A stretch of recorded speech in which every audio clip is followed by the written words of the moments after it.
Ah, Ah, voilà. c'est bon. En Voilà. cours d'enregistrement, c'est bien. C'est chez moi, en fait. C'est C'est chez chez moi. toi? Ah, Oui. c'est la modératrice. Ben oui, c'est mieux. C'est logique, Déborah. Parfait. Si c'est chez toi, c'est bien. C'est très bien. On aura donc Jean-Michel dans sa tenue de la Saint-Patrick, puisque Saint-Patrick, il y a. Donc, voilà. Bonjour. Caroline, Bonsoir. bonsoir. Bonsoir de l'île de la Réunion. Eh bien, Ah! Super. voilà, c'est ce qui s'appelle, voilà une démarche sympathique. Bon, Déborah, tu prends la main pour les participants, s'il te plaît, ou Jean-Michel. Et de toute façon, c'est enregistré, donc c'est parfait. Il y a même un rappel qui est envoyé sur Facebook à l'instant. Donc,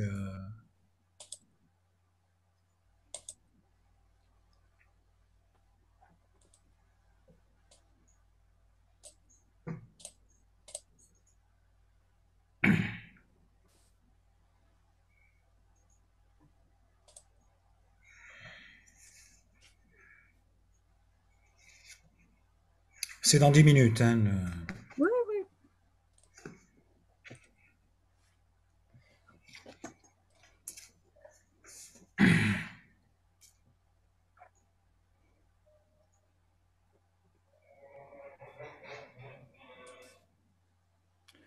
Moi, j'ai enseigné aux Antilles, mais pas à La Réunion.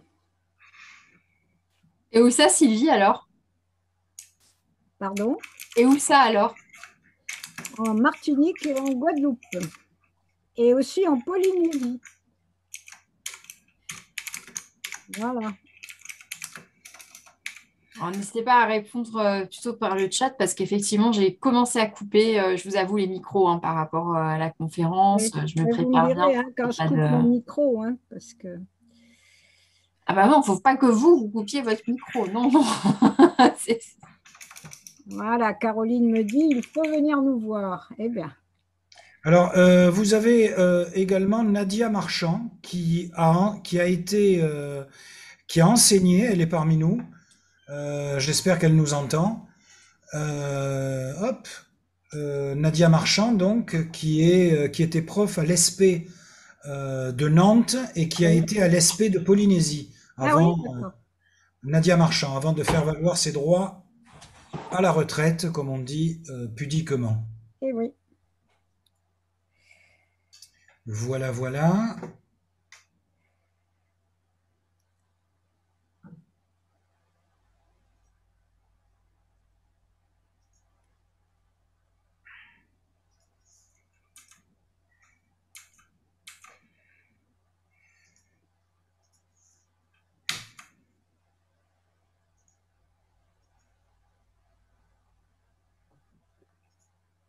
Est-ce que quelqu'un a entendu le président candidat ou le candidat président cet après-midi? Non, pas moi.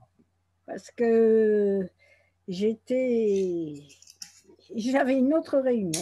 Bah oui, bah, écoutez. Non, non, mais c'était pour savoir s'il avait dit des choses sur notre corporation, sur notre corps de métier, au niveau des projets. Ben non, j'ai pas, non, non, j'étais occupée jusqu'à 6 heures moins le quart. Je suis partie vite, vite, Oui, oui, non, mais c'est. pour être à l'heure. Bah, écoutez, en tout cas, on peut déjà vous remercier parce que c'est pas évident, Bon, ben, c'est on pas avait évident. fixé la date depuis un moment, hein. Ah oui, oui, ça c'est le genre d'événement qu'il faut planifier à l'avance. On a fait quand même pas mal de communication autour. Voilà, je ne sais pas si votre attaché de presse pour les éditions Armand Collin est intervenu de son côté. Enfin, en tout cas, Ah, je lui avais indiqué maintenant.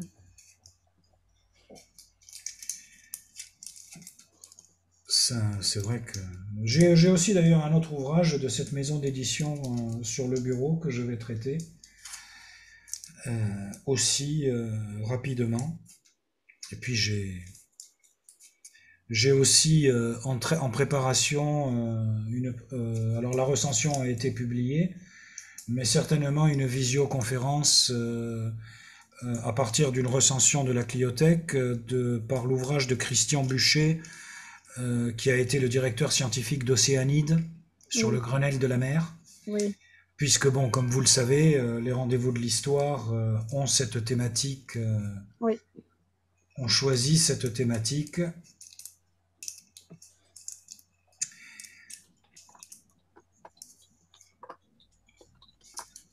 Hop. Voilà, voilà. Alors.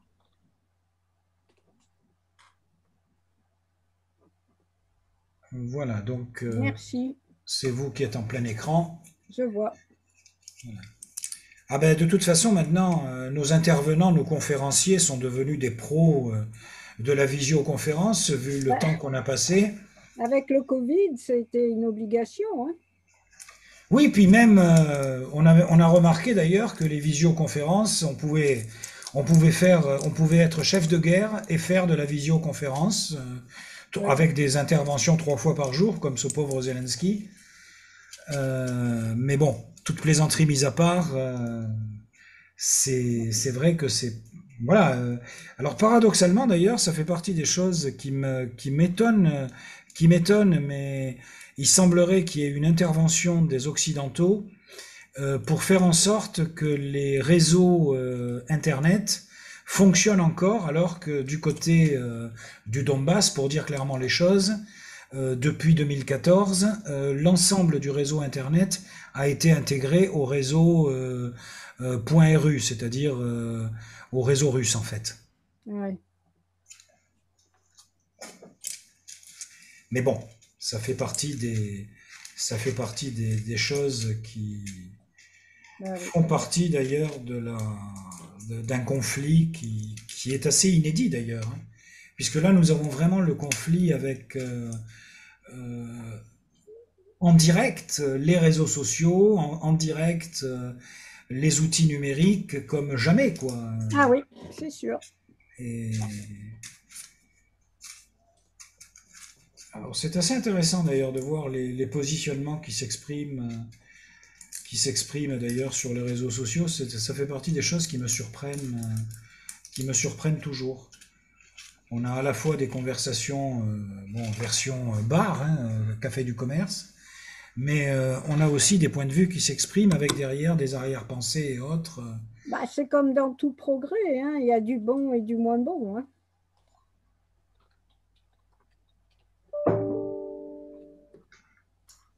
Mais bon, ça fera partie des choses qu'il faudra, enfin qu'on sera amené à analyser. Ouais. Mais C'est bien. je sais pas si vous partagez mon sentiment les uns et les autres. Bonjour Evelyne. Je vais brancher. Attendez, je fais un branchement parce que voilà. Bonjour Henri. Je reviens. Voilà. Ouais, pas de souci. Ben voilà, nous retrouvons. Bonjour Catherine. Bonjour Raphaël. Voilà, nous commençons à voir les gens. Vous voyez que les gens sont à l'heure, hein. Les Oui. gens sont à l'heure. Bon, il y en a qui ont des tenues bizarres, hein, vous avez remarqué. Mais bonjour Jean-Pierre, bonjour Inès. Hop. Voilà, voilà. Allez, encore 2 minutes et nous allons commencer à l'heure. Ce qui permettra d'ailleurs de tordre le cou à une légende en ce qui me concerne. Comme vous le savez, je suis basé dans le Midi. Alors, dans le Midi, on parle du quart d'heure montpelliérain, c'est-à-dire le retard d'1 quart d'heure. Bon, Et à à Béziers... Bordeaux aussi, hein. Ah bon, à Bordeaux aussi. Bon, bah alors ça va, c'est une... Bon, mais c'est vrai que bon, à Bordeaux est davantage connu pour un débat homérique qui, la question étant de savoir si on parle de chocolatine ou de pain au chocolat, Ouais. mais bon. Voilà, je ne sais pas s'il faut se positionner. Ça, je sais pas. Je sais pas. Peut-être. Après, voilà, si on parle de pain au chocolat dans une région où c'est chocolatine, on va dire que c'est une forme de rébellion, ce qui nous amène Une transgression, une rébellion. Voilà, ce qui nous amène à aborder votre sujet. Encore une minute, on va être vraiment précis. D'autant que Bénédicte, alors Bénédicte dont je vous ai parlé au téléphone, Sylvie, une de vos anciennes étudiantes. Voilà, c'est ce que vous m'avez dit, oui. Voilà, Bénédicte Rabérol, je ne sais pas si vous l'avez connue sous ce nom. Les dames changent parfois de nom. Oui, elle a peut-être son nom de jeune fille. Voilà, et qui donc a demandé, parce qu'elle avait un conseil de classe, et comment dire, d'autorité, je l'en ai dispensé. Voilà, comme ça. Voilà, c'est mon côté autoritaire. Bien, il est l'heure. Bénédicte est arrivée. On est très heureux. Bonjour Bénédicte. De l'avoir parmi nous. Bon, j'espère que vous ne lui en voulez pas, malgré le temps passé, ou grâce au temps passé, il y a peut-être prescription, puisque en gros, elle avait changé de matière de préférence. Elle n'avait pas pris l'histoire contemporaine, mais elle avait, voilà. Elle avait choisi la médiévale. Voilà. Bon. Donc, indépendamment de cela, donc on va effectivement commencer à l'heure précise. Alors, c'est un ouvrage que vous avez publié en février. Dès que j'en ai eu connaissance, je l'ai demandé à votre éditeur Armand Collin. Le titre, et nous le présenterons en écran partagé, Les rebelles de la politique, mais vous pouvez le présenter. Et vous commencez à poser la question, posture ou sincérité? Parce que, effectivement, vous êtes historienne de la 4e et de la 5e République. Vous avez consacré des recherches à Antoine Pinet. L'un d'entre nous, d'ailleurs, m'avait posé la question quand j'avais annoncé cette conférence et que j'avais présenté vos travaux. L'un de mes interlocuteurs m'avait dit Antoine Pinet comme rebelle de la politique, il avait lu trop vite l'annonce. Je l'ai pas lu parmi les rebelles. Nous sommes d'accord. Non, mais je le lui ai précisé, mais il avait mal lu l'annonce en fait. Ah, d'accord. Voilà, il avait lu trop vite comme on le fait trop souvent. Antoine Pinet, ça date de 1982, alors c'est voilà. Ancienne. Alors, parmi les rebelles de la politique dont vous avez parlé, il y a des personnages qui se situent à gauche comme à droite. Ils ont tous été amenés, à un moment donné, à être en rupture, soit en rupture avec leur parti, soit en rupture avec leur milieu, soit en rupture avec leur hiérarchie. Je pense évidemment au général de Gaulle. Mais tous, à un moment donné, ont eu la perception qu'ils avaient un destin à accomplir et que pour accomplir ce destin, il fallait qu'ils rentrent en opposition avec, encore une fois, leur hiérarchie, leur milieu d'origine, pas tellement d'ailleurs leur milieu d'origine, mais vous le préciserez, leur parti, leur camp finalement quelque part. Je pense à Simone Veil avec évidemment la loi qui porte son nom et d'autres. Alors la présentation que j'ai pu en faire et que vous trouverez pour ceux qui nous lisent sur la Cliothèque, elle parle de cette idée d'une rupture qui intervient à un moment donné, qui souvent remonte à loin. Je pense à Philippe Séguin, je pense à Michel Rocard, en opposition parfois à son père, qui est plutôt indifférent. Je pense à Philippe Séguin, très fusionnel avec sa mère, il n'a pas connu son vrai père, avec une trajectoire particulière. Je pense aussi quelque part à Raymond Barre, qui lui est un professeur d'université qui, à un moment donné, estime qu'il a quelque chose à faire. Alors évidemment, il va subir effectivement tous les coups auxquels la politique expose. Donc à chaque fois, nous avons des personnalités qui sont quelque part, que vous arrivez, et c'est aussi ce que je trouve extrêmement intéressant, et même à certains égards, permettez-moi de le dire, assez admirable, tous les personnages que vous présentez, quelque part, vous arrivez, quoi que l'on puisse penser de leur orientation politique et autres, vous arrivez alors à les rendre, permettez-moi de le dire aussi, sympathiques, mais surtout profondément humains. C'est-à-dire que vous parvenez dans cet ouvrage à rentrer quelque part dans leur intimité, dans leur pensée et dans ce qui les a conduits progressivement à s'engager, à rentrer en rupture et à intervenir dans le champ politique avec évidemment des succès variables. Certains ont eu le destin national auquel ils prétendaient, d'autres non. Ce sont les occasions manquées. Donc, quelque part, voilà, on rentre dans l'histoire de la Ve République, quelque part, mais avec un angle particulier qui est celui de personnalités présentes, encore vivantes ou disparues, mais qui, à un moment donné, malgré la rébellion qui les anime, ont été amenés, quelque part, à rentrer dans le rang. Alors, le dernier exemple en date, c'est celui de Jean-Pierre Chevènement. Jean-Pierre Chevènement, qui a une trajectoire particulière, rebelle de la politique au sein du Parti socialiste, qui finalement permet à François Mitterrand de marginaliser Michel Rocard et de s'imposer comme candidat avant les élections présidentielles de 81. Et vous avez Jean-Pierre Chevènement récemment qui annonce son ralliement à l'actuel président sortant. Donc, quelque part, et c'est souvent le cas, ces rebelles de la politique que vous présentez, et en rentrant dans le détail du cheminement intellectuel qui les conduit à la rébellion, vous les faites, à un moment donné, ils sont rentrés dans le rang. Et c'est peut-être la première question que je vais vous poser. Vous intervenez évidemment sur les personnages que vous voulez mettre en avant comme vous le souhaitez, mais la question quelque part centrale qui se pose, ces rebelles de la politique qui sont rentrés en rupture, qu'est-ce qui a pu, à un moment donné, d'une part, les amener à rentrer en rébellion? Il y a différentes raisons et différents exemples que vous pourrez nous donner, mais ce qui est peut-être intéressant, et on partira de ce côté-là, c'est qu'est-ce qui les a amenés, pour la plupart d'entre eux, à un moment donné, à s'intégrer dans le système et à ne pas rester jusqu'au bout en rébellion. Oui.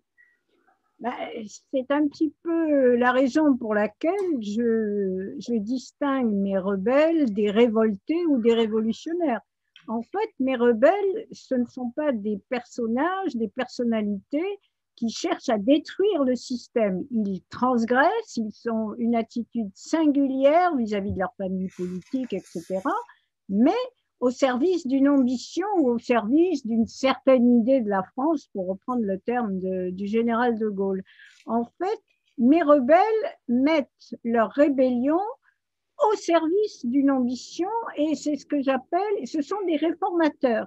Ils estiment, il y a de l'orgueil chez eux, ils estiment au fond que ce système doit être réformé et que pour le réformer, il n'y a que ceux qui peuvent le réformer, d'où une attitude singulière. Alors, je vais prendre des exemples. Bon, si on reprend, par exemple, Pierre Mendès France, qui a été quand même une figure tutélaire avec le général de Gaulle. Il y a même un ouvrage qui s'appelle « Deux passions françaises, le général de Gaulle et Pierre Mendès France ».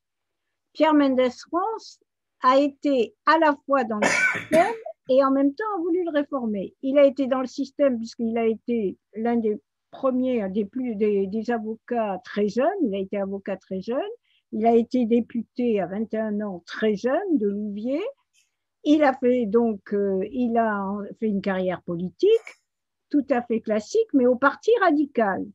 Et au Parti radical, il n'a eu de cesse de vouloir le réformer. D'ailleurs, il n'a pas pu le faire puisqu'il en a été exclu en 1958. Il a essayé de le réformer à la fin des années 50. Et ensuite, Pierre Mendès France donc, est à nouveau finalement entré en rébellion lorsqu'il a condamné les institutions de la Ve République et qu'il n'a pas adhéré aux institutions de la Ve République. Et de ce fait, c'est un peu, pour beaucoup, ça a été un peu l'occasion manquée parce que Mendes a été soutenu par toute une cohorte de hauts fonctionnaires qu'il appréciait beaucoup, comme Roger Goetz, Simon Nora, Bloch-Léné, etc., et qui ensuite ont rejoint le général de Gaulle en 1958 parce qu'ils estimaient que finalement l'attitude de Mendes n'était pas constructive alors que celle du général de Gaulle l'était en instituant une Ve République. Donc vous voyez, en fait, mes personnages, ce sont des Janus. Ils sont à la fois rebelles, mais la rébellion chez eux doit être toujours constructive, au service d'une ambition, au service de la France. Ceci dit, ils ne parviennent pas forcément à réformer, ils ne parviennent pas forcément à finalement assouvir leur ambition politique. Et il y en a beaucoup qui auraient, par exemple, Philippe Séguin aurait rêvé d'être Premier ministre de Jacques Chirac. Il n'a jamais été, parce que bon, les relations entre Chirac et Séguin ont été tumultueuses. Donc voilà, alors quand vous dites cette rébellion, elle remonte loin, elle peut remonter à la famille. Et c'est la raison pour laquelle j'ai beaucoup insisté sur la famille. Et là, j'ai trouvé qu'il y avait quand même un fil conducteur, c'est le rôle de la mère et le rôle de la grand-mère. Souvent, ils sont en rupture avec le père. Alors, le cas le plus flagrant, c'est celui de Michel Rocard. Lorsque Michel Rocard a dit à son père, Yves Rocard, qui était un scientifique très renommé, qu'il voulait entrer à Sciences Po et ensuite l'ENA, son père lui a coupé les vivres, carrément, et ensuite il l'a pris pour gagner un petit peu d'argent comme fraisier-tourneur dans une entreprise. Donc là, bon, Nicolas Sarkozy a beaucoup souffert du divorce de ses parents parce qu'il avait 4 ans. Que dire encore? Alors, Jean-Pierre Chevènement, son père est parti à la guerre, la Seconde Guerre mondiale, et quand il est revenu, eh bien, c'est toujours pareil. Ces soldats qui reviennent du front ne parlent pas forcément de leur expérience vécue, et Jean-Pierre Chevènement trouvait que son père était un peu un taiseux, comme on dit, et il aurait voulu avoir des contacts un peu plus forts avec son père. Sans parler de Philippe Séguin, qui n'a jamais, évidemment, connu ni son père adoptif, ni son père biologique. Donc, vous voyez, il y a alors, ça ne se passe pas toujours comme ça. Par exemple, chez Pompidou, il y a eu un milieu familial, j'allais dire, serein. Voilà, il n'y a pas eu besoin de transgresser. Déjà, Emmanuel Macron, ça a été, disons que sa mère, Françoise Noguès, et son père ont divorcé, mais là, contrairement à Sarkozy, Emmanuel Macron était un adulte, donc ça a moins d'impact.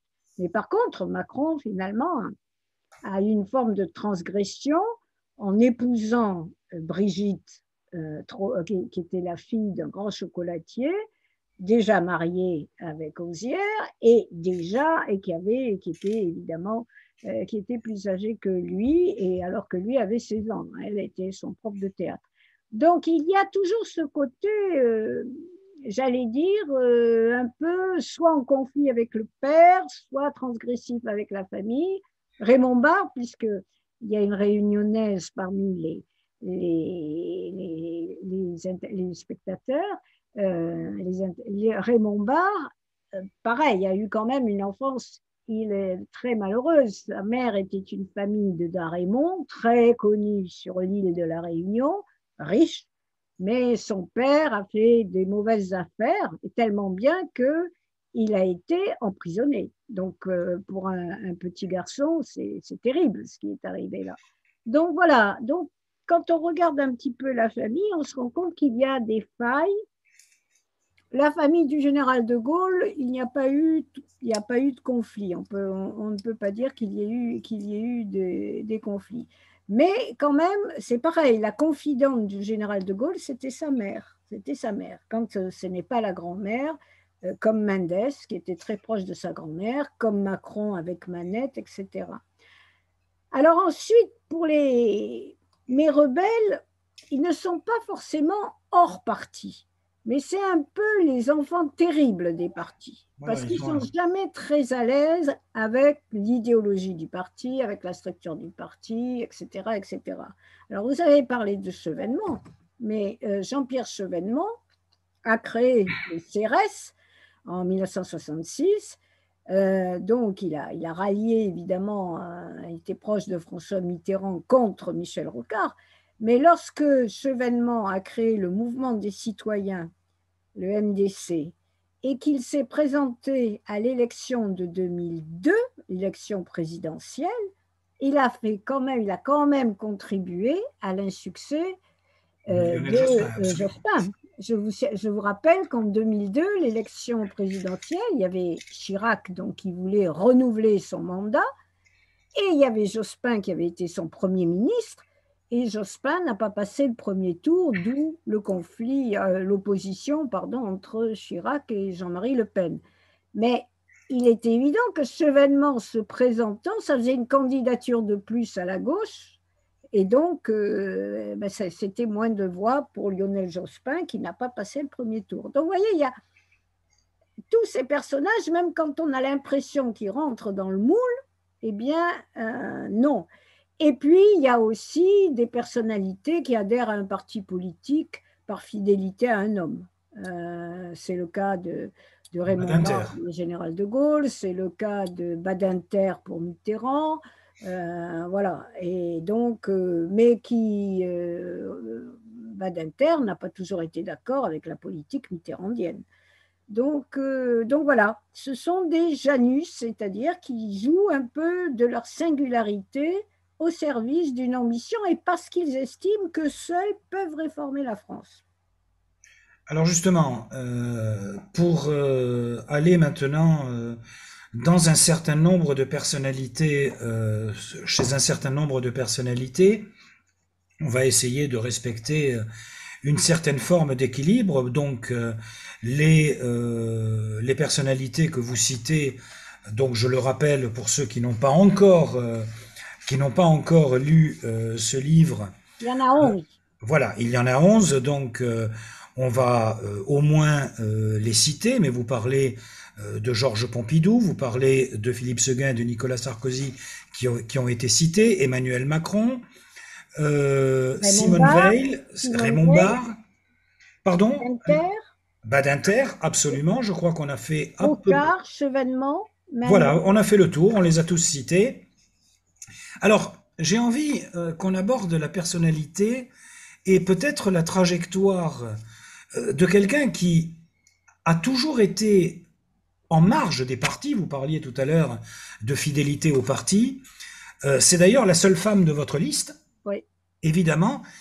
J'aimerais que vous parliez un petit peu de Simone Veil, au-delà de sa trajectoire qui est bien connue. On sait qu'elle a été déportée, etc. On sait le combat qu'elle a mené contre son propre camp. Mais justement, elle a été, à un moment donné, dans un certain nombre de gouvernements que l'on pourrait qualifier de conservateurs.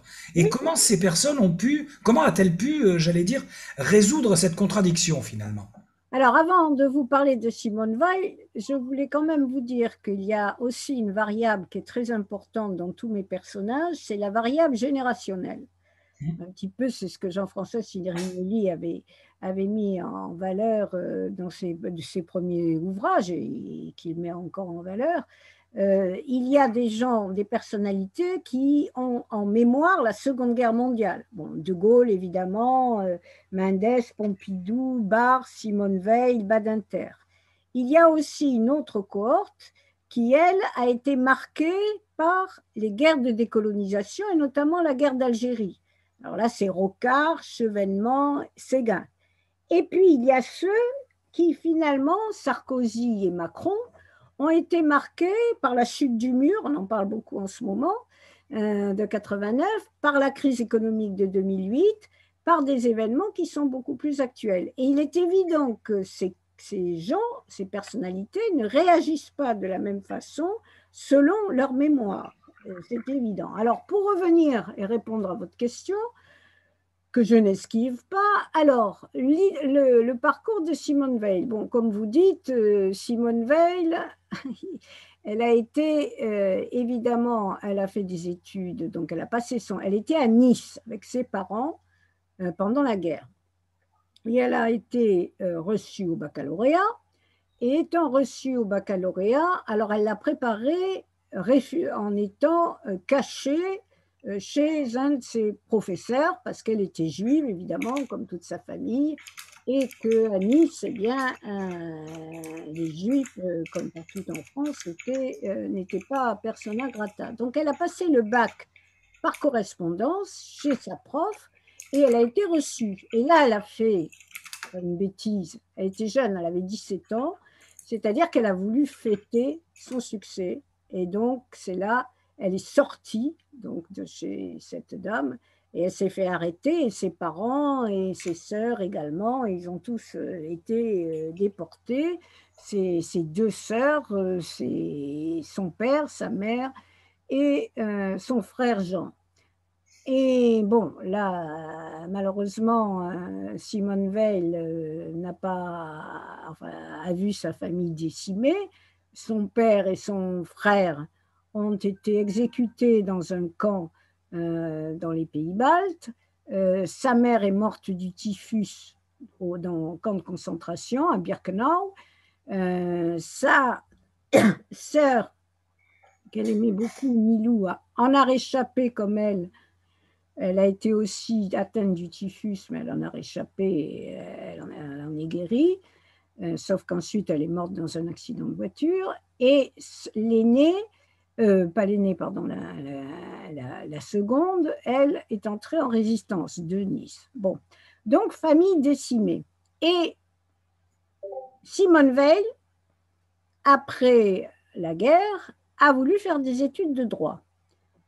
Et elle a suivi des cours à Sciences Po. Et c'était l'élève particulièrement sérieuse, sage, etc., etc.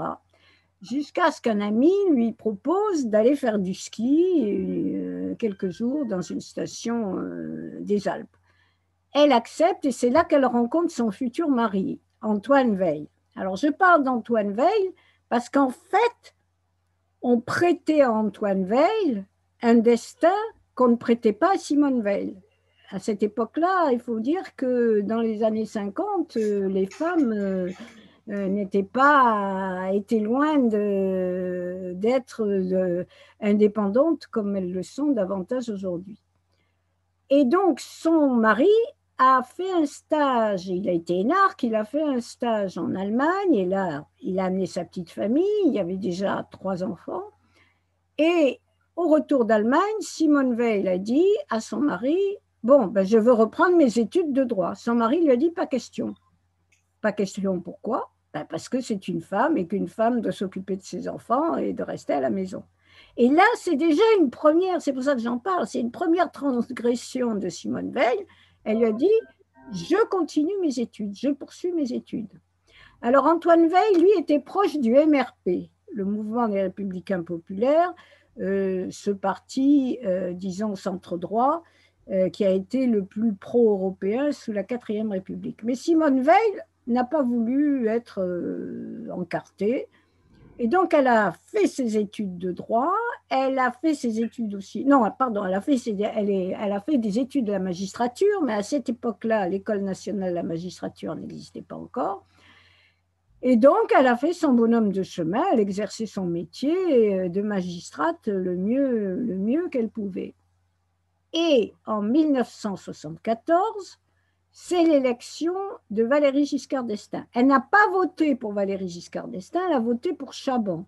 Parce que je vous rappelle qu'en 1974, à cette élection présidentielle, il y avait du côté de la droite Chaban qui représentait le gaullisme plus classique, Giscard, les républicains indépendants, et François Mitterrand. Eh bien, Simone Veil avait voté Chaban parce qu'elle trouvait que, bon, elle se méfiait un peu de Giscard. Finalement, c'est Giscard qui est élu, et c'est Giscard qui nomme Jacques Chirac Premier ministre. Or, Simone Veil connaissait bien Jacques Chirac. Et donc, eh bien, c'est là qu'elle est devenue ministre de la Santé. Donc, c'est une femme qui n'avait aucune expérience politique et qui a dû défendre le texte de l'IVG devant, comme elle dit, une assemblée composée d'une grande majorité d'hommes, mais elle avait quand même cette expérience, j'allais dire, sociologique avec le monde de la magistrature, avec le monde des prisons. Elle a été très impliquée dans les prisons. Elle a été très impliquée, elle était amie de Gisèle Halimi, pour défendre notamment l'Algérienne qui avait été arrêtée, qui était internée en Algérie. Donc, elle a facilité le transfert. Donc, Simone Veil avait cette habitude, mais elle avait une approche très sociologique, très sociale, mais pas du tout politique. Et on sait que l'IVG, qui a été votée en décembre 1974, après un débat qui a été absolument houleux et même je dirais, il y a un député qui a dit à Simone que les embryons, elle les envoyait au four crématoire, quand on sait qu'elle avait quand même perdu toute sa famille dans les fours crématoires, c'était une insulte. Et puis elle a reçu des insultes, etc. Et la loi est passée grâce au vote des socialistes et des communistes, et une minorité de giscardiens et de gaullistes. Donc, là, voilà. Alors, ensuite, elle a fait une carrière européenne. La réforme, une des grandes réformes de Giscard sur l'Europe, ça a été l'élection du Conseil Parlement européen. du Parlement européen, alors que jusque-là, il n'y avait pas d'élection. Donc, Simone Veil, il lui a demandé d'être tête de liste. Et Simone Veil a été tête de liste, sa liste a gagné, et elle a été la première femme présidente du Parlement européen, ce qui est quand même extraordinaire. Alors, quand Jacques Chirac est parti en claquant la porte de Matignon en 1976, c'est à ce moment-là que Jacques Chirac, président, a nommé Raymond Barre. Quand Jacques Chirac est parti, il a créé le RPR en 1976 et Giscard a créé l'UDF en 1978. Simone Veil, elle était à part. Elle s'est encartée au moment où François Bayrou a présidé l'UDF dans les années 94, mais elle est restée très peu de temps parce qu'elle ne voulait pas se plier, elle ne voulait absolument pas se plier à une certaine discipline partisane. Et donc, c'est vrai qu'elle a toujours été indépendante. D'ailleurs, il y a un livre d'une journaliste qui dit que Simone Veil était une rebelle. Et voilà. Et moi, j'ai interviewé Simone Veil, on avait fait une table ronde sur les femmes en politique. Elle n'était pas très facile d'abord, mais c'était une femme de conviction. Et ça, elle l'a manifesté à maintes reprises, surtout après, quand elle a été présidente de la mémoire de la Shoah, etc., et qu'elle est rentrée à l'Académie. Voilà pour Simone Veil. Donc, une femme indépendante, mais avec une grande connaissance sociologique du monde de la prison, du monde finalement des justiciables, de ça. Et c'est ce qui l'intéressait. C'était une approche sociale des problèmes et pas tellement politique. Alors, parmi les personnages qui m'ont surpris dans la liste quand j'ai découvert votre ouvrage, j'avoue que j'ai eu du mal à voir. Alors, après, j'ai compris, hein, je vous rassure tout de suite, mais justement, pour ceux qui n'ont pas encore lu cet ouvrage, voir apparaître. Alors, il y a Pompidou et Raymond Barre. Oui. C'est les deux qui m'ont un peu surpris. Plus Raymond Barre que Pompidou, d'ailleurs, mais bon. Oui. Alors, j'ai hésité, d'ailleurs, comme je le dis dans mon introduction, j'ai fait un choix et tout choix, d'abord, il n'est pas exhaustif, et ensuite, tout choix est critiquable. Alors, pourquoi? J'ai hésité sur les deux personnages, mais pourquoi je les ai pris? Alors, j'ai pris Georges Pompidou parce que finalement, il a quand même eu un cursus, bon, c'est connu, Georges Pompidou venait du Midi, Son père, d'ailleurs, était socialiste à Albi, et puis il a fait une prépa donc, à Toulouse, et puis ensuite, comme il était excellent élève, il a continué, il est à sa cagne à Louis-le-Grand, et il a été reçu à l'École normale supérieure. Bon, très bien, agrégé, bon, un très brillant cursus. Mais, et à cette époque-là, maintenant c'est plus fréquent, mais à cette époque-là, quand vous étiez normalien, c'était pour faire de l'enseignement, soit secondaire, soit supérieur. Et Pompidou, qui a d'abord été nommé à Marseille et puis à Paris, l'enseignement ne l'a jamais finalement embranché. Et comme il avait bien connu un copain de Cagnes, René Brouillet, qui a été secrétaire général du général de Gaulle, eh bien, c'est lui qui l'a fait rentrer donc au cabinet de Gaulle. Ça, c'est un peu une première forme de rébellion. Il disait à René Brouillet, mais je m'ennuie dans l'enseignement, mais je m'ennuie. Excusez-moi, je parle devant des enseignants, mais Pompidou s'ennuie. Vous aussi d'ailleurs. Hein. Alors ensuite, oh, pas tous quand même, ensuite, Pompidou, lorsqu'il il n'est pas entré, bon, le général de Gaulle a démissionné en 1946, en janvier 1946, et puis il a créé le RPF en 1947. Pompidou ne s'est pas encarté. Il a soutenu la campagne de 1947 aux côtés d'André Malraux, mais finalement, le parti politique, le RPF, ne l'intéressait pas. Et quand De Gaulle a mis en sommeil le RPF, parce que bon, il y a eu le succès des municipales de 47, mais ensuite en 53, c'était plus contestable. Le RPF n'a pas percé. Donc, Pompidou est allé chez Rothschild. Il a travaillé comme fondé de pouvoir à la banque Rothschild. Et il y est retourné ensuite. Alors en 58, le général de Gaulle a fait appel à lui, mais en 62, il est retourné aussi chez Rothschild. Donc Pompidou, il a navigué entre la politique et puis le privé. Alors, autre forme de rébellion encore plus évidente, c'est quand en mai 68. En mai 68, jusque-là, les relations entre Pompidou et De Gaulle étaient confiantes. Bon. Et puis, en mai 68, c'est Pompidou qui a tenu les rênes. C'est Pompidou qui a rouvert la Sorbonne. C'est Pompidou qui a signé les accords de Grenelle. Et le général de Gaulle est parti voir le général Mansu en Allemagne. Bon. Et donc, ça a donné peut-être des idées à Pompidou.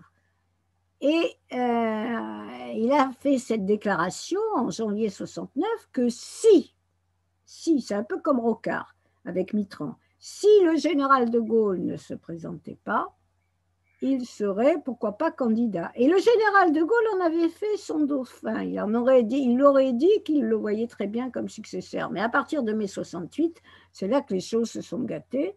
Et c'est vrai que quand de Gaulle a échoué au référendum de 69 et qu'il y a eu des élections, Pompidou s'est présenté et de Gaulle n'a jamais eu un mot de soutien pour Georges Pompidou. C'était là aussi le fils qui tuait le père, d'une certaine façon. Voilà. Donc, après, si je peux me permettre, juste pour éclairer un petit peu, parce que les jeunes qui nous écoutent, il y en a qui sont beaucoup plus, qui n'ont connu que la Ve République.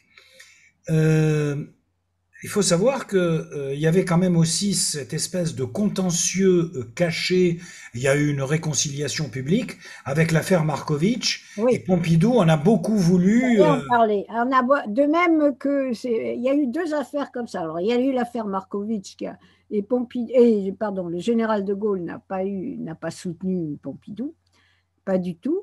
Et cette affaire où Claude Pompidou avait été mis en cause, donc là, ça évidemment, Georges Pompidou n'a jamais pardonné au général de Gaulle, même bon, s'il y a eu effectivement réconciliation. Oui, enfin... Et il y a un peu une autre affaire, enfin moins, j'allais dire moins grave, moins importante, entre Hollande et Macron. Lorsque Macron a perdu sa grand-mère pour laquelle il avait de Bagnères, des Pyrénées, pour laquelle il avait la plus grande affection, Hollande ne lui a rien dit ou enfin a exprimé des condoléances, mais très, très formelles. Donc, il y a finalement, ces personnalités ont une certaine susceptibilité. Et, Oui, la rancune est un puissant moteur en politique aussi. oui, c'est sûr. Voilà, c'est un puissant moteur en politique, la Absolument, rancune. absolument. Alors justement, vous parliez de Raymond Barre, oui. Alors, Raymond Barre. Alors lui, j'ai encore plus hésité. Mais Raymond Barre, bon, d'abord son enfance, j'y reviens pas. Il a eu une enfance très difficile. Il s'est engagé parce que l'île de la Réunion a opté pour le général de Gaulle. Raymond Barre a été gaulliste depuis la Seconde Guerre. Ça, c'est la Seconde Guerre mondiale. Bon. Et il avait une très grande admiration pour le général de Gaulle. Mais Raymond Barre donc, a fait des études d'économie. Il a publié ce manuel d'économie que tous les étudiants en économie connaissaient par cœur et devaient même connaître par cœur. Oui. Donc voilà. Et Raymond Barre disait toujours, moi, je suis un universitaire avant tout. Alors, comment a-t-il fait de la politique? Il est entré au cabinet de Jean-Marcel, pas Jean-Noël, pas le fils, Jean-Marcel Jeanneney, qui était à ce moment-là ministre de l'Industrie. Mais quand vous entrez dans un cabinet, surtout au début de cette époque, c'était en 59, vous n'apparteniez pas forcément à un parti politique. Donc Raymond Barre, voilà. Ensuite, son ministre s'en va, Raymond Barre. Il a exigé d'entrer dans le cabinet à condition de continuer à assurer ses cours universitaires à l'université de Caen. Il faut le faire quand même. Ouais. Bon, donc voilà. Donc là, déjà, des formes de rébellion. Et puis ensuite, il a été à la commission des finances donc, pour l'Europe. C'est là d'ailleurs que Giscard l'a remarqué et l'a connu. Mais là, c'est pareil, il n'appartenait pas à un parti politique. Donc, mais c'est la rébellion qui manque jusqu'à présent. C'est cette forme de rébellion. Alors après, il avait le plus grand mépris pour ce qu'il appelait le microcosme. Il a été en but à l'hostilité de Jacques Chirac, parce que Raymond Barre a succédé à Jacques Chirac comme Premier ministre donc en 1976. Il a subi la crise pétrolière déjà de 73 et de 79 et Jacques Chirac lui a mené une vie très dure contre Raymond Barre, mais aussi très dure contre Giscard qui était président. Bon. Donc, Raymond Barre a toujours eu le plus grand mépris pour les partis politiques. Et puis, en 1988, eh bien, il a été soutenu par des voix centristes, poussées, etc. Il a posé sa candidature à la présidentielle, ce que ne lui a jamais pardonné Giscard, évidemment. Comment un Premier ministre peut-il s'arroger le droit de se présenter à la candidature de la présidentielle, alors que Giscard ne se présentait pas, lui. Bon. Et donc, Raymond Barre a été battu assez sèchement parce qu'il n'avait pas de parti. Sous la Ve République, on le voit, il faut, enfin, peut-être moins maintenant. Il fallait, parce que depuis Macron… Macron a bousculé les choses. Mais quand vous n'aviez pas le soutien d'un parti politique, vous aviez peu de chances d'accéder à la magistrature suprême. Vous pouviez être Premier ministre, mais quant à être à la magistrature suprême, ça c'était les campagnes électorales et tout ça, il faut le soutien. Mais remarquez Macron, évidemment, il a bousculé, puisqu'il se dit ni de droite ni de gauche, mais c'est la centralité, mais il a quand même fondé un parti. Alors vous me direz, La République En Marche, c'est un parti un peu singulier, là aussi. Enfin bon. Oui, enfin, c'est un parti virtuel plutôt, mais bon. Oui. Mais alors justement, c'est finalement la révolte, puisque je vais rebondir sur Raymond Barre, pour terminer sur lui, parce qu'il y a quand même d'autres personnages, mais d'autres personnalités, mais finalement Raymond Barre, vous le mettez comme un rebelle, mais un rebelle sur le tard. C'est-à-dire quelqu'un qui a été toujours en marge des partis jusqu'à finalement obérer son destin auquel il aurait pu légitimement prétendre, Par contre, effectivement, en 88, en se présentant et en jouant sur sa singularité, là, vous avez raison, il pouvait effectivement... Ça n'a pas marché. Oui, alors ça Alors, marchait pas, mais il a été maire de Lyon ensuite, et c'est vrai. maire de Lyon pendant de longues années. Ah, ça, il a duré, oui, oui, comme maire de Lyon. Après, pour lui succéder, ça a été un peu compliqué, mais bon, C'était compliqué. c'est vrai que ça a été. Alors, d'autres personnages, parmi d'autres personnages, bon, il y a véritablement le destin manqué, c'est celui de Michel Rocard. Ah. Bon, une personnalité qui a quand même commencé quelque part, là aussi, le PSA, le Parti Socialiste Autonome, hein, rien à voir avec le groupe éponyme, le PSA se situait quand même dans la mouvance de 68 à l'extrême gauche. Oui, Et- non, mais le PSA, attention, le PSA était d'abord un parti qui a contesté la politique algérienne de Guy Mollet. Ça, Voilà, c'était tout à la fait. première chose. C'est pour ça d'ailleurs que Mendes est entré aussi au PSA. C'est vrai. Ça, c'était l'Algérie. Après, il y a eu le PSU. Le PSU aussi a suivi donc, le PSA, a succédé au PSA, toujours pour défendre l'indépendance de l'Algérie. Mais ce qui a condamné la torture, etc., etc. Et ce qui unissait le PSU, c'était l'Algérie. Mais après la signature des accords d'Évian en 62, dont on commémore d'ailleurs l'anniversaire cette année, donc après la signature des accords d'Évian de mars 62, à ce moment-là, le PSU a explosé.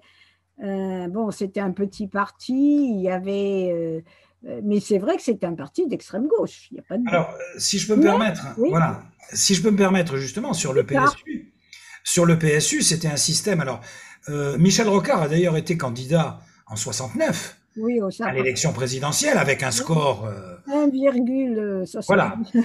Bah, il était au-dessus d'Alain Krivine, Oui, qui c'est a justement récemment disparu. Alors j'ai bien connu les deux, hein, si je peux me permettre de faire jouer mes souvenirs. Moi, j'ai beaucoup connu Rocard, mais Voilà. j'ai moins connu Krivine. Ben, moi j'ai connu Krivine d'abord et Rocard ensuite. Vous voyez, je suis passé de l'un à l'autre parmi les connaissances que j'ai pu avoir. Mais le PSU était un parti tout à fait singulier, avec justement cette originalité, parce que c'est quand même lui qui a introduit cela dans le débat politique. Et là, on peut parler effectivement d'une rébellion. C'est le premier parti politique à avoir intégré l'autogestion, Oui, absolument. par exemple. Et l'affaire LIP. Et l'IP, absolument, avec le PSU, la Et Ligue alors, communiste, curieusement, quelques autres. ensuite, Rocard s'est trouvé à la droite du PSU, avec Ergon. Il y avait Rocard, Marc Ergon, quand ils ont dirigé le PSU. Et Alain Savary même.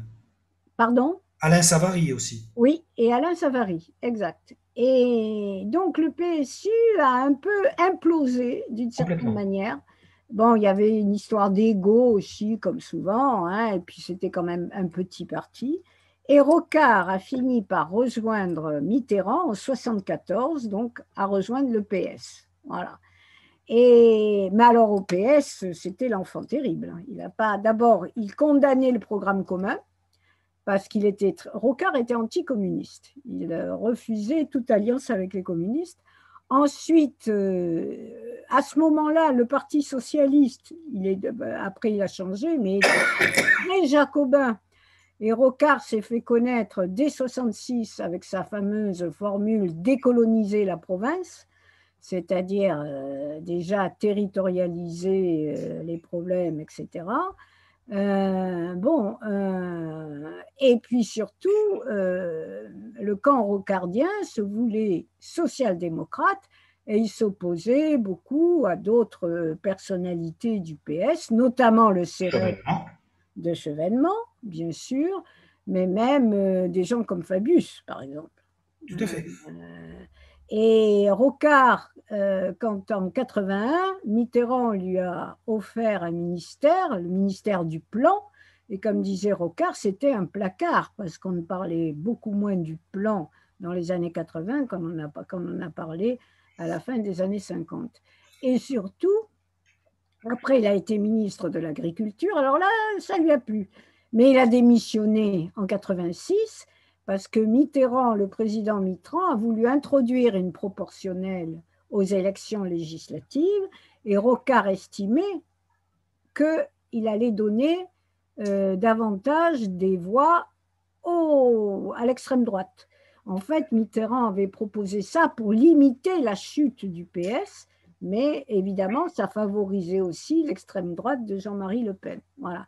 Donc Rocard, il a toujours rué dans les brancards. Hein. Ça n'a jamais été un homme facile. Et c'est vrai qu'il a aussi. Alors, il a tenté la magistrature suprême contre François Mitterrand. Enfin, c'est un peu comme Pompidou avec De Gaulle. Je me présenterai si Mitterrand ne se présenterait pas. Et en 88, Mitterrand s'est bien présenté et il a nommé Rocard Premier ministre. Mais en fait, il a nommé Premier ministre en 88 pour s'en débarrasser d'une certaine façon et pour lui faire avaler des couleuvres. Voilà. Et avec quand même les élections européennes et le fait que Michel Rocard, candidat aux élections européennes, avait contre lui Bernard Tapie, Oui. Le Parti radical, dans lequel il y avait d'ailleurs à l'époque déjà Christine Taubira d'ailleurs. Oui, tout à fait. Voilà, donc. Mais alors, pour Michel Rocard, ce qui est paradoxal, c'est que quelque part, il n'est pas allé au bout finalement de cette révolte, alors que de cette rébellion plutôt, parce que à un moment donné, il avait quand même, avec finalement l'affaiblissement de François Mitterrand, il avait peut-être une légitimité. Et ce qui est surprenant, c'est que après, en 95, quand il y a eu la candidature de Lionel Jospin, qui était un pur produit de l'appareil contre Jacques Chirac. Le Lionel Jospin, c'est le pur produit de l'appareil. En plus, vu son histoire personnelle, que j'ai aussi pas mal connue, c'était vraiment la trajectoire de ce type. Hein, c'était l'homme d'appareil. Ouais. On aurait pu imaginer, en tout cas, c'est ce que, à titre personnel, permettez-moi de le dire, j'ai souhaité fortement, on aurait pu imaginer que Michel Rocard ait envie de casser la baraque. Il aurait pu le faire. Il y avait en face de lui Emmanuelli et Jospin. Le Parti socialiste a choisi Lionel Jospin. On aurait parfaitement pu imaginer qu'au sein du Parti socialiste, le courant rocardien essaie de jouer cette carte-là. Et là, paradoxalement, je crois qu'à un moment donné, ce rebelle n'a plus envie. C'est-à-dire que sa rébellion s'est finalement éteinte, j'ai un peu l'impression. Oui, c'est pas complètement faux, mais je crois surtout que, et c'est curieux, pour un rebelle, Rocard était également respectueux, d'une certaine façon. Ouais. Et ce qui explique qu'il est. Mais les Rocardiens regrettent toujours ça, les Rocardiens, les héritiers de Rocard, comme Valls, comme tout ça, qui se disent héritiers de Rocard, ont toujours regretté que Rocard n'ait pas, comme vous dites, cassé la baraque. Hein, ça, c'est certain. Ben, maintenant, les Rocardiens, au sein du PS, ils étaient quand même minoritaires. Il faut dire qu'avec l'histoire des courants au Parti socialiste, c'était pas facile, quoi. Oui, avec des manœuvres d'appareil qui étaient... Parce que regardez, en 1988, quand Rocard a été nommé Premier ministre, il a essayé d'ouvrir son gouvernement. Oui, c'était le gouvernement d'ouverture, oui, voilà. Et un gouvernement d'ouverture, et là, Mitterrand a mis son mot là, quoi. Enfin, il en a empêché. Alors qu'il l'avait lui-même souhaité au départ dans sa campagne. Hein. Bien sûr. Mais bon, ça, Mitterrand n'était pas une contradiction. Les campagnes et les actes, c'est autre chose. Tout à fait, tout à fait. Alors, peut-être là aussi, on va voir que le rebelle, on va parler des rebelles qui se sont ralliés. Donc, nous avons abordé Chevènement. Peut-être un mot à propos de Nicolas Sarkozy, qui lui, rebelle, qui a quand même su manœuvrer au sein des appareils, est quand même arrivé à son destin. Alors, Sarkozy, lui, c'est un militant de la première heure. À 19 ans, il s'est encarté. En mai 68, il a pris la parole dans un amphi pour contester les 68 arts. Il est rentré donc au RPR. Ensuite, il a poursuivi à l'UMP. Sarkozy, on pouvait dire que c'est... Mais il l'a fait au service quand même, là aussi, d'une ambition. Il a été le plus jeune, la jeune maire de Neuilly. Il a bénéficié de la mort d'Achille de Peretti. Et Pasqua aurait bien voulu être maire de Neuilly et Sarkozy lui est passé devant. Oui, Sarkozy a joué, contrairement à Rocard, finalement, c'est deux hommes un peu différents. Il y en a un qui s'arrête, si je puis dire, en route, d'une certaine façon, et Sarkozy va de l'avant. Et c'est vrai qu'il a été, du coup, il a été élu président. Alors, la rébellion de Sarkozy, j'ai un peu le sentiment qu'elle s'est produite lorsque, sur le deuxième mandat de Jacques Chirac, Oui, contre que Chirac. Sarkozy traitait aimablement de roi fainéant, Oui. voilà, j'ai l'impression que c'est à ce moment-là que Sarkozy rentre dans le dur, quoi. Oui. Et à ce Il rentre moment-là, dans le dur. Et d'abord, il s'est trompé. Il avait opté ah pour mais ça, il avait Balladur choisi, contre Chirac. Balladur. Non, ça, c'était une maladresse pour le coup. Enfin, il y en a d'autres. Hein. Je veux dire, c'était pas jouable parce que les sondages donnaient Balladur victorieux. Hein. Bon. Mais du coup, il y a une haine, une rivalité, une dissension sévère entre Chirac et Sarkozy. Et effectivement, le deuxième mandat de Chirac, Sarkozy a joué, là encore, les rebelles contre Chirac en le traitant de roi fainéant, comme vous dites, d'homme âgé, etc., etc. Oui, oui, c'est sûr, c'est sûr. Mais il Mais avait alors, raison. la transgression de Sarkozy, elle va aussi on peut dire que ça a été le premier président. Alors c'est vrai qu'il y avait Giscard d'Estaing qui avait ouvert la porte, mais avec une campagne dite à l'américaine. Mais là, Sarkozy, en mettant en scène sa vie privée, son divorce, ses difficultés conjugales, son remariage, son histoire d'amour avec Carla. Enfin bon, là, on était vraiment dans une sorte de. Alors, une rébellion, mais une rébellion, je dirais plutôt une démonstration de rébellion médiatique, peut-être, non? Ah ben, tous mes rebelles ont fabriqué leur image. Tout homme politique fabrique son image, alors, de certaines façons. Alors, Sarkozy a fabriqué son image. Ceci dit, il y a une évolution là aussi. Alors, c'est sûr que si on compare Sarkozy avec De Gaulle, c'est pas du tout la même chose, question fabrique de l'image. Mais il y a une médiatisation sous la Ve République qui force un peu ce genre d'attitude. Regardez, même Hollande a fabriqué son image ensuite, en mettant en scène sa vie privée. D'ailleurs, ça ne lui a pas porté chance. Mais Ça, on enfin, peut. bon.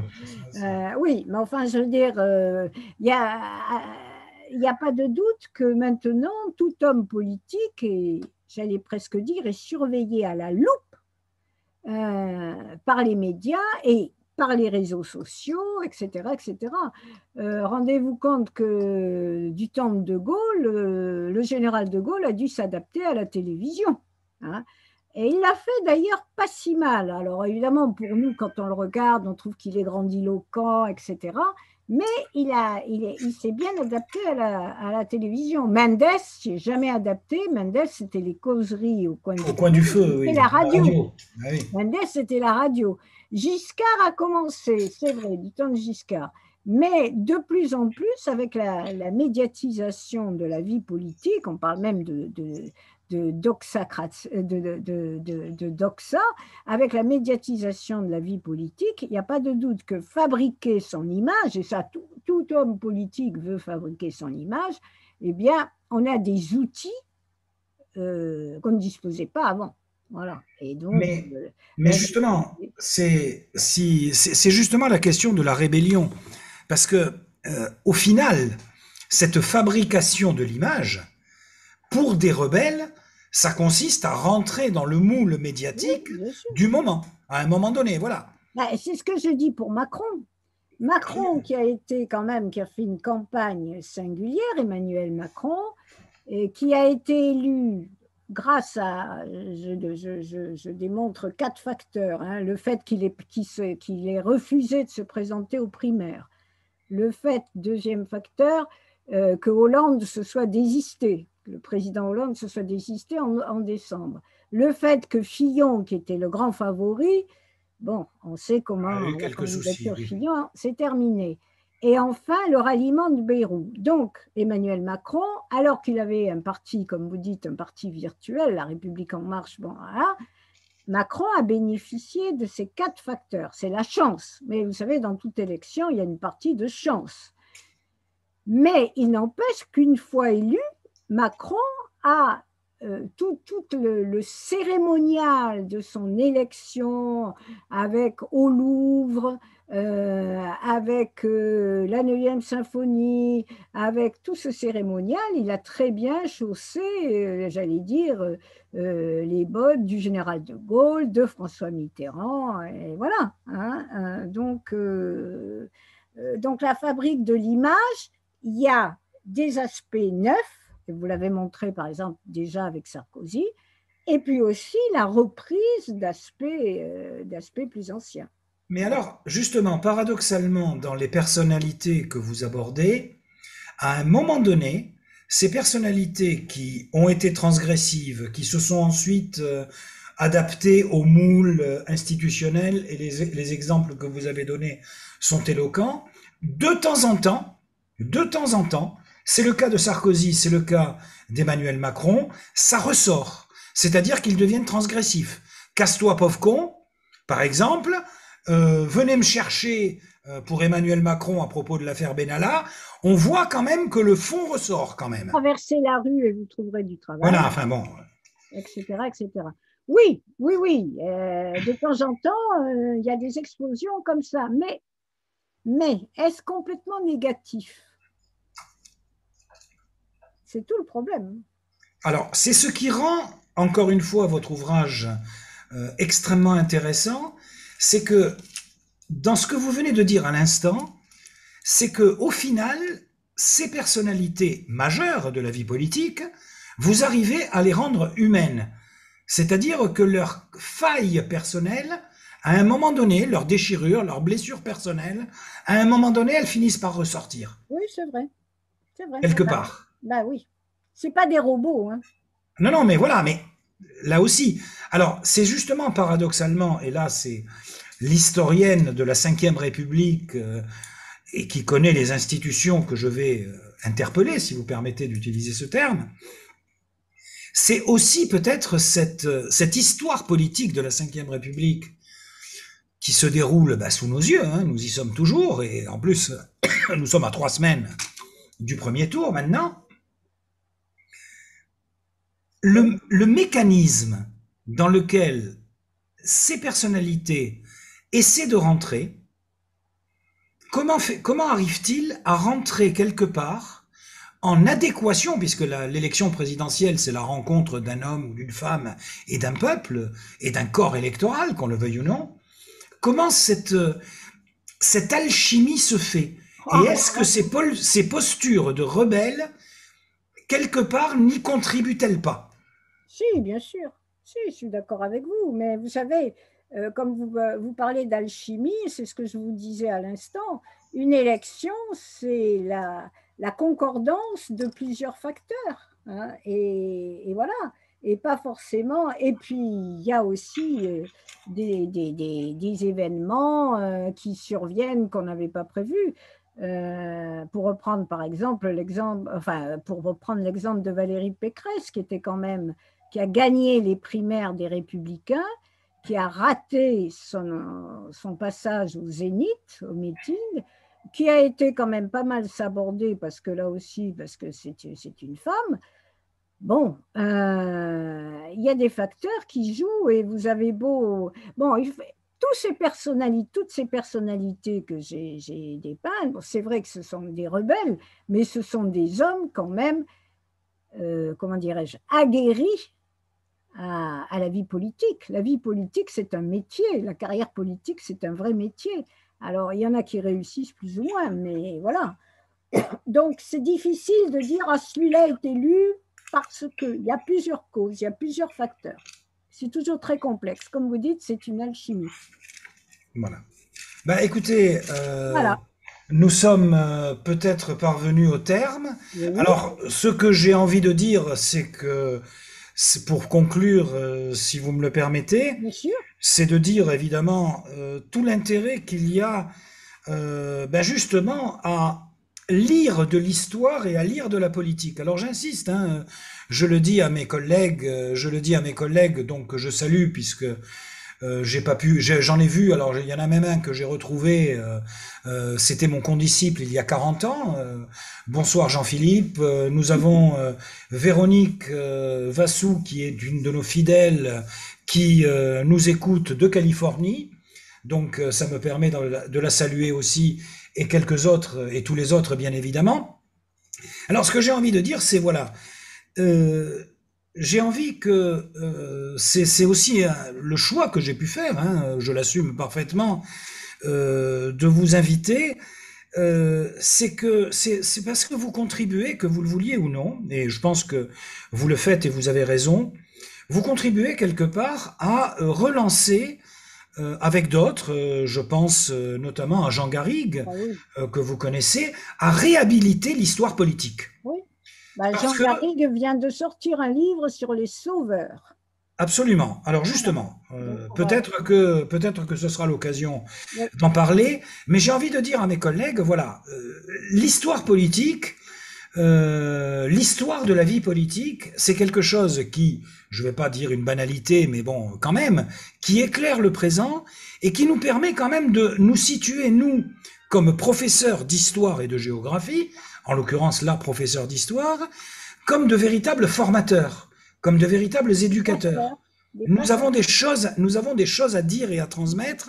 Ah ben, Et là, vraiment, cet ouvrage nous y aide parce que, voilà, on a fait un tour très complet sur l'histoire de la vie politique. J'espère que tout le monde est aussi enthousiaste que moi et vous remercie de la chance que vous nous avez c'est moi qui donnée. vous remercie. Non, non, mais de revenir vraiment sur toute cette histoire politique. Bon, certains d'entre eux, bon, les plus âgés, comme moi, hein, qui fait partie, voilà, voilà, on a vécu aussi cette histoire-là. Et ça nous permet d'avoir un retour critique sur ce que nous avons vu. Alors, effectivement, Bénédicte nous dit, alors votre ancien Oui, élève, j'ai donc vu votre le ancien chat de étudiant, Bénédicte.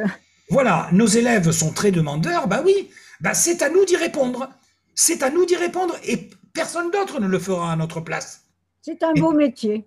c'est un beau C'est métier. pour ça que je ne comprends pas Pompidou n'a pas voulu, qui n'aimait pas l'enseignement. Ben Voilà. oui, mais C'est un écoutez, métier, c'est un métier difficile, mais c'est un beau métier. c'est un Voilà. métier de plus en plus difficile et ce Ah, que je viens de voir à l'instant de l'annonce du programme de l'actuel candidat ne va pas susciter l'enthousiasme lorsque nous en parlerons. Bien, eh eh bien bien, écoutez, écoutez, je vous remercie en tout cas de m'avoir invité. eh bien écoutez, merci à vous surtout, à très vite, j'espère, et puis bah, vous voyez ce que nous faisons quotidiennement, Mais c'est très ce bien. n'est pas facile, c'est pas Non, toujours mais facile, c'est très bien. mais nous Merci à essayons vous effectivement tous de, de voilà. m'avoir écouté, de nous avoir écoutés. Et merci pour les questions pertinentes. Voilà. Merci à vous. Je suis très Allez, flatté. À tout très de bientôt. suite. Au Au revoir. revoir. Bien, ben vous pouvez, je pense, Je quitte. voilà, voilà, s'il y a des questions, d'autres questions peut-être, voilà, c'est Déborah qui reprend la main. Tout va bien.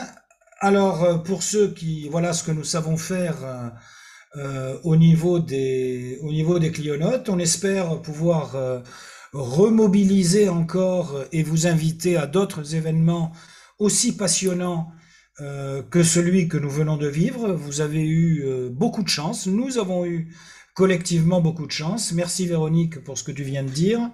Merci Inès pour ce que tu viens d'écrire. Bon, c'est pas facile de se livrer à cet exercice, mais je le fais avec évidemment passion et enthousiasme, croyez-moi. Et donc, si vous pouvez penser, pour ceux qui ne sont pas adhérents des Clionotes, nous avons besoin de vous, comme vos élèves ont besoin de vous, comme historien du politique. Et vous voyez que si vous voulez vous engager dans cette aventure, ben nous serons à vos côtés. Et je laisse la main à Déborah qui va pouvoir, si elle le souhaite, dire deux mots et conclure si elle en a envie. Oui, tu as déjà tout dit. Et puis, c'est vrai qu'on a passé un bon moment avec cette conférence, hein. C'est quelque chose qu'on développe depuis plusieurs mois. C'est sûr que le Covid, ça oblige à trouver d'autres modes de communication. C'est très confortable aussi le soir de se retrouver après les cours. C'est vrai que certains, on les conseille, mais de se retrouver après les cours pour discuter, pour parler avec des auteurs.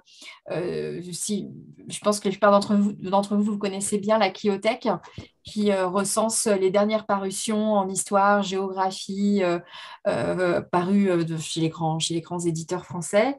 Et c'est vrai que faire vivre aussi le travail de ces auteurs par des conférences ensuite, ça rend service à tout le monde. Et puis, je ne sais pas si vous êtes comme moi, mais je trouve que lorsqu'on a entendu un auteur, on ne lit plus son livre de la même façon, on l'entend parler en le lisant. Enfin, c'est une expérience intéressante.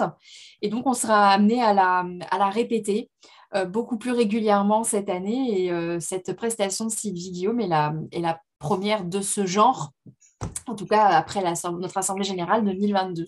Voilà. Alors, après, je vois qu'il y a certains d'entre vous qui posent des questions par rapport au concours. Je pense à l'un d'entre vous qui va Pierre-Marie par rapport à son admissibilité. Je t'ai vu, Pierre-Marie, je t'écris après cette conférence, hein, pour te donner les mails dont tu as besoin. Et puis, voilà, Caroline, tu peux joindre Bruno si tu veux plus de détails. C'est lui qui s'occupe de Clio Prépa. Quand tu dis pouvons-nous inviter l'Alliance française, tu veux dire assister à la conférence, c'est ça? Oui, il n'y a aucun problème, hein. Ouais, ouais, bien sûr, avec grand plaisir. Je ne sais plus quelle est la limite à Zoom, mais je crois que c'est 2000. Enfin, on avait regardé tout à l'heure, Bruno, mais c'était plusieurs milliers. Enfin, Attends, pour non, dire non, que non, non. c'est bon. Non, je pense que au-delà au-delà d'un certain niveau, je crois qu'il faut renforcer l'abonnement. Mais je pense que tu as raison, hein, on a quand même de la marge, Ah, hein. on a de la marge, c'est bon. On a de la Voilà. marge quand même, voilà. Bon, et bien écoutez, bonne soirée à tous, hein. Merci pour votre présence. Et puis, bah, restez connectés à nos infolettres, à nos publications. Vous serez comme ça informés de notre prochaine séance. Voilà, bonne fin de soirée à tous. Merci et à bientôt. Bonsoir. Bonsoir. Bonsoir. Bonsoir à tous. Ah bah tiens, Jean-Louis Margolin qui est là avec nous. Oui, Ah bah oui, oui, voilà, oui. mais on voit Garneau Pierre-Marie que je ne connaissais pas. Ravi de voir, de voir des visages aussi. Il y en a que Jean-Louis, bien sûr, évidemment, mais lui, on se connaît. Voilà, bah écoutez, bonne soirée à tous. C'est l'heure de la soupe. Portez-vous bien. Ah, mais c'est vrai, on s'est vu à Blois, tu as raison. À très bientôt. Allez, je quitte.